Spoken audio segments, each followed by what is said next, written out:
Now we'll move forward and talk about secondary dentin. Secondary dentin is a narrow band of dentin. It borders the pulp. We'll again, with the help of the diagram, understand this. Secondary dentin, as you can see, is a narrow band of dentin which is surrounding the pulp. This red region of the cross section is the pulp, and the secondary dentin is surrounding the pulp as a narrow band. Secondary dentin represents dentin formed after root completion plus after tooth eruption without any external stimuli. इसका क्या मतलब है? हमने primary dentin में पढ़ा था कि primary dentin वो डेंटिन है जो कि एडवांस्ड बेल स्टेज से रूट कंप्लीशन तक बनता है, और रूट कंप्लीशन और टूथ इरप्शन के बाद ये नहीं बनता. बट सेकेंडरी डेंटिन वो डेंटिन है जो कि रूट कंप्लीशन और टूथ इरप्शन के बाद ही बनना शुरू होता है, that too without any external stimuli. यहाँ पे ये चीज़ मेंशन क्यों करी गई है? इसलिए ताकि हम सेकेंडरी डेंटिन और टर्शरी डेंटिन में डिफरेंशिएट कर पाएँ, क्योंकि दोनों सेकेंडरी डेंटिन और टर्शरी डेंटिन रूट कंप्लीशन और टूथ इरप्शन के बाद ही बनते हैं. लेकिन उनमें डिफरेंस ये होता है कि सेकेंडरी डेंटिन को बनने के लिए किसी स्टिम्युलस की ज़रूरत नहीं होती, और टर्शरी डेंटिन किसी स्टिम्युलस जैसे कि ट्रॉमा या केरीज के आने पर ही बनना शुरू होता है. तो हम सेकेंडरी डेंटिन को डिफाइन कर सकते हैं as a narrow band of dentin that surrounds the pulp, and it is the dentin that forms after root completion without any external stimuli. The secondary dentin appears very much like primary dentin, but it contains fewer tubules and it is formed more slowly than primary dentin. अगर हम secondary dentin और primary dentin का appearance देखेंगे grossly, तो हमें वो देखने में एक जैसे लगेंगे. लेकिन अगर हम उसकी डेप्थ में जाएंगे तो हमें पता चलेगा कि सेकेंडरी डेंटिन में जो नंबर ऑफ डेंटिनल ट्यूब्यूल्स हैं वो कम होते हैं. प्लस एक और डिफरेंशिएटिंग पॉइंट ये है कि सेकेंडरी डेंटिन का फॉर्मेशन काफ़ी स्लो होता है as compared to primary dentin. Secondary dentin shows non-uniform deposition as it is in greater amounts on roof and floor of coronal pulp chamber. So, secondary dentin में जो deposition होता है वो non uniform होता है, और इसमें हमें जो डेंटिन है वो ज़्यादा अमाउंट में देखने को मिलता है पल्प चैम्बर के रूफ और फ्लोर पे. क्या होता है पल्प चैम्बर का रूफ और फ्लोर? तो इस डायग्राम में हम देख सकते हैं कि ये पल्प है, ये पल्प का रूफ होता है, और जब हम इसका सेक्शन करते हैं तो यहाँ पे हमें पल्प का फ्लोर देखने को मिलता है. ये पल्प हॉर्न्स होते हैं. तो पल्प के रूफ और फ्लोर पे हमें सेकेंडरी डेंटिन ज़्यादा अमाउंट में, ज़्यादा थिकनेस में देखने को मिलता है as compared to the rest of the portion of the pulp. What is the function of secondary dentin? As we know that secondary dentin surrounds the pulp, so its function is protecting the pulp from exposure in older teeth. जैसे जैसे old age आती है वैसे वैसे हमारा enamel arrowed हो जाता है, वेयर ऑफ हो जाता है, डेंटिन एक्सपोज होने लगता है, एंड सिवियर केसेस में पल्प भी एक्सपोज होने लगता है. एंड एज वी नो कि पल्प में बहुत सारे नर्व्स, ब्लड वेसल्स, सब कुछ होता है, तो जैसे ही पल्प एक्सपोज होगा हमें पेन होगा.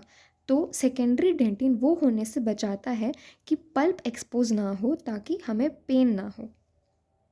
Dentinal tubules show a sharp bend as they pass from primary into secondary dentin, that is at the interface. जब प्राइमरी डेंटिन से सेकेंडरी डेंटिन में डेंटिनल ट्यूब्यूल्स ट्रैवल करते हैं तो वो एक शार्प बेंड शो करते हैं. हम इस डायग्राम की मदद से इसे समझेंगे. ये एक हिस्टोलॉजी का डायग्राम है. इसमें हम देख सकते हैं कि ये इनामल है, ये सीमेंटम है. इनामल क्राउन पोर्शन में होता है और सीमेंटम रूट पोर्शन में होता है. तो अगर हम ये एक टूथ है तो ये ऊपर इनामल एंड नीचे सीमेंटम, ऐसे समझ सकते हैं. Primary dentin and this is secondary dentin and नीचे पल्प है. जब ये as we know dentinal tubules S shaped होते हैं, ये एस शेप के हैं. लेकिन जब प्राइमरी डेंटिन से डेंटिनल ट्यूब्यूल्स सेकेंडरी डेंटिन में ट्रैवल करके जा रहे हैं तो यहाँ पे एक शार्प बेंड देखने को मिल रहा है. ये शार्प बेंड की ही बात हो रही थी यहाँ पे। Dentinal tubules show a sharp bend as they pass from primary into secondary dentin. Dentinal tubules also show regular arrangement in secondary dentin. इसलिए हम नॉर्मल सेकेंडरी डेंटिन को रेगुलर सेकेंडरी डेंटिन बोलते हैं. ऐसा क्यों? क्योंकि जैसे मैंने यहाँ पे बताया था कि हमने विदाउट एनी एक्सटर्नल स्टिमुला इसलिए मेंशन किया ताकि हम डिफ्रेंशिएट कर सकें सेकेंडरी और टर्शरी डेंटिन में. वैसे ही इसे हमने रेगुलर सेकेंडरी डेंटिन इसलिए बोला है ताकि हम डिफ्रेंशिएट कर सकें सेकेंडरी और टर्शरी डेंटिन में, क्योंकि टर्शरी डेंटिन को हम लोग इर्रेगुलर सेकेंडरी डेंटिन भी बोलते हैं, क्योंकि उसमें डेंटिनल ट्यूब्यूल्स का जो अरेंजमेंट है वो रेगुलर नहीं होता, बट इसमें रेगुलर अरेंजमेंट देखने को मिलता है. ये हुआ हमारा secondary dentin. Coming to tertiary dentin. Tertiary dentin is the third type of dentin. ये नॉर्मली प्रेजेंट नहीं होता दांत में, बट ये हमें तब देखने को मिलता है जब कोई एक्सटर्नल स्टिम्युलाई इंट्रोड्यूस हो. तो tertiary dentin localised formation of dentin है पल्प डेंटिन बॉर्डर पे in reaction to external stimulus. What kind of external stimulus? Trauma, caries, restorative procedures. ये localized formation of dentin क्यों होती है? पल्प को प्रोटेक्ट करने के लिए. सेकेंडरी डेंटिन भी पल्प को प्रोटेक्ट करता है. टर्शरी डेंटिन का फॉर्मेशन भी पल्प को प्रोटेक्ट करने के लिए ही होता है in response to trauma. Suppose हमें केरीज हुई, केरीज ने इन्वेड करा और वो अंदर जाने की कोशिश करती है पल्प की तरफ, तो वहाँ पे टर्शरी डेंटिन जैसे कि रेपरेटिव डेंटिन और स्क्लेरोटिक डेंटिन का फॉर्मेशन होना स्टार्ट हो जाता है ताकि हम पल्प को प्रोटेक्ट कर सकें उस ट्रॉमा से, जैसे कि केरीज, क्योंकि अगर ट्रॉमा पल्प तक पहुँचा तो बहुत पेन होगा. Tertiary dentin faster rate of deposition show करता है as compared to primary and secondary dentin. हमने पिछले स्लाइड में समझा था कि सेकेंडरी डेंटिन प्राइमरी से फास्टर डिपोजिशन शो करता है और टर्शरी उससे भी फास्ट होता है. तो we can say that primary is the slowest, secondary is faster and tertiary is the fastest in terms of rate of deposition. इसी फास्ट रेट ऑफ डिपोजिशन की वजह से हमें ऑस्टियोडेंटिन का फॉर्मेशन देखने को मिलता है. What is osteodentin? Will discuss later here. Next, tertiary dentin में फास्ट रेट ऑफ डिपोजिशन की वजह से डेंटिनल ट्यूब्यूल्स का अरेंजमेंट भी बहुत इरेगुलर होता है और अपीयरेंस भी बहुत इरेगुलर होता है. इसलिए मैंने बताया था कि हम लोग टर्शरी डेंटिन को इरेगुलर सेकेंडरी डेंटिन भी बोलते हैं. With irregular course also known as irregular secondary dentin. What are the types of tertiary dentin? Reactionary dentin, reparative dentin and sclerotic dentin. Sclerotic dentin को हम लोग डेंटिन का as change भी बोल सकते हैं, बट हम लोग इसको यहाँ पे टर्शरी डेंटिन के अंडर ही पढ़ेंगे. व्हाट इज़ रिएक्शनरी डेंटिन और रीजेनरेटेड डेंटिन? तो जैसे मैंने बताया कि टर्शरी डेंटिन तब फॉर्म होता है जब दांत में कोई ट्रॉमा हो. अगर उस ट्रॉमा की वजह से ओडोंटोब्लास्ट प्रोसेस सरवाइव करे, अगर उस ट्रॉमा की वजह से ओडोंटोब्लास्ट प्रोसेस सरवाइव ना कर पाए लेकिन ओडोंटोब्लास्ट सरवाइव कर जाए, तब वो ओडोंटोब्लास्ट नया डेंटिन बनाता है जिसे हम रिएक्शनरी डेंटिन बोलते हैं. इसे हम और सिंपल टर्म्स में समझने की कोशिश करें तो as we know dentin is formed by special cells called odontoblast. ये जो ओडोंटोब्लास्ट्स होते हैं ये पल्प के पेरिफेरल लेयर पे अरेंज्ड होते हैं, ये डेंटिन में नहीं घुसते, लेकिन इन ओडोंटोब्लास्ट की प्रोसेसेस डेंटिन में घुसते हैं डेंटिनल ट्यूब्यूल्स के थ्रू. डेंटिनल ट्यूब्यूल्स के अंदर ये प्रोसेसेस ट्रैवल करते हैं. कभी कभी क्या होता है, ट्रॉमा की वजह से ये प्रोसेसेस डिस्ट्रॉय हो जाते हैं लेकिन ओडोंटोब्लास्ट सही सलामत होता है.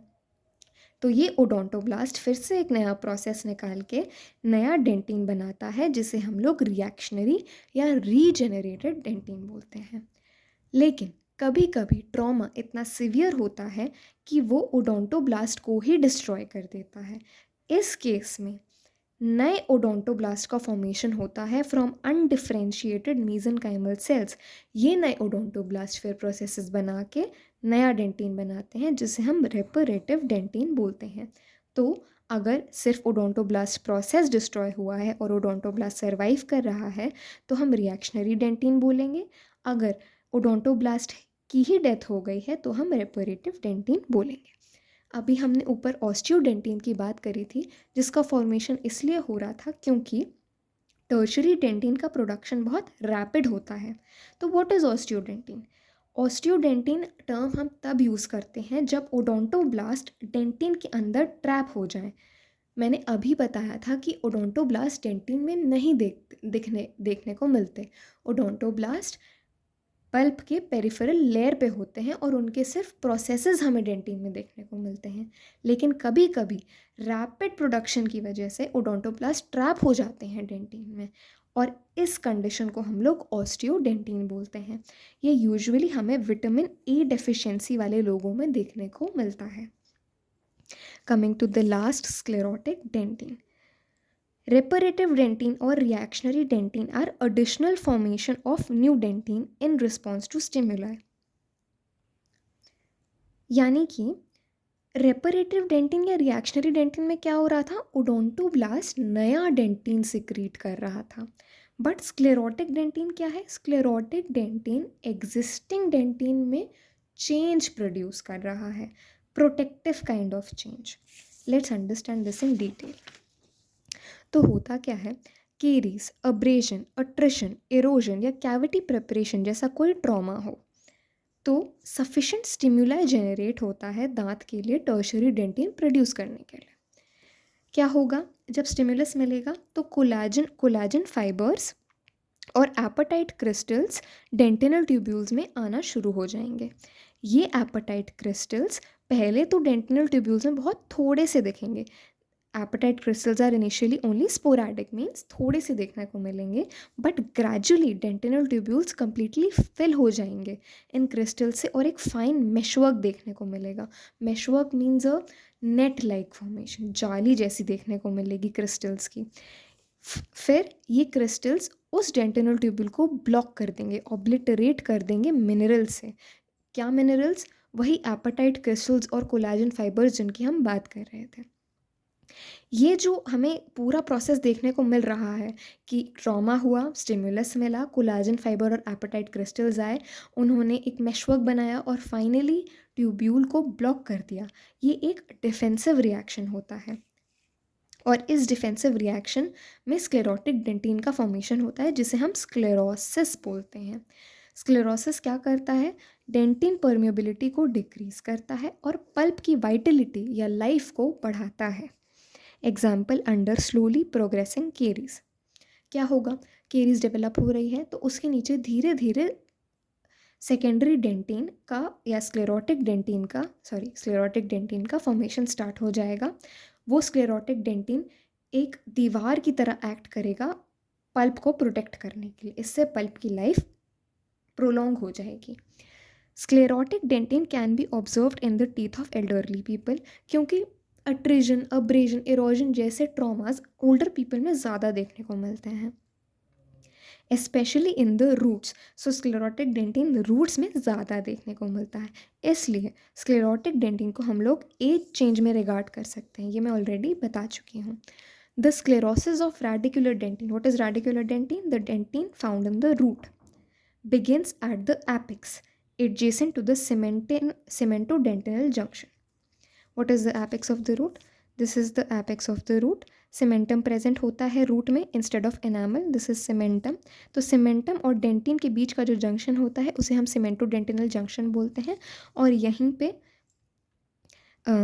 स्क्लेरोटिक डेंटिन का फॉर्मेशन स्टार्ट होता है। धीरे धीरे करके वो अंदर और ऊपर यानी क्राउन की तरफ बढ़ता चला जाता है।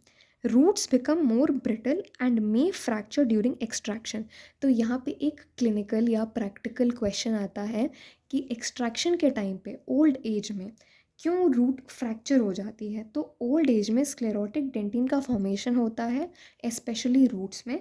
इस स्क्लेरोटिक डेंटिन की वजह से रूट्स बहुत ब्रिटल हो जाती हैं और फ्रैक्चर कर जाती हैं एक्सट्रैक्शन के टाइम पे। We are done with the 3 types of dentin. Next we'll talk about other topics of dentin in the next video.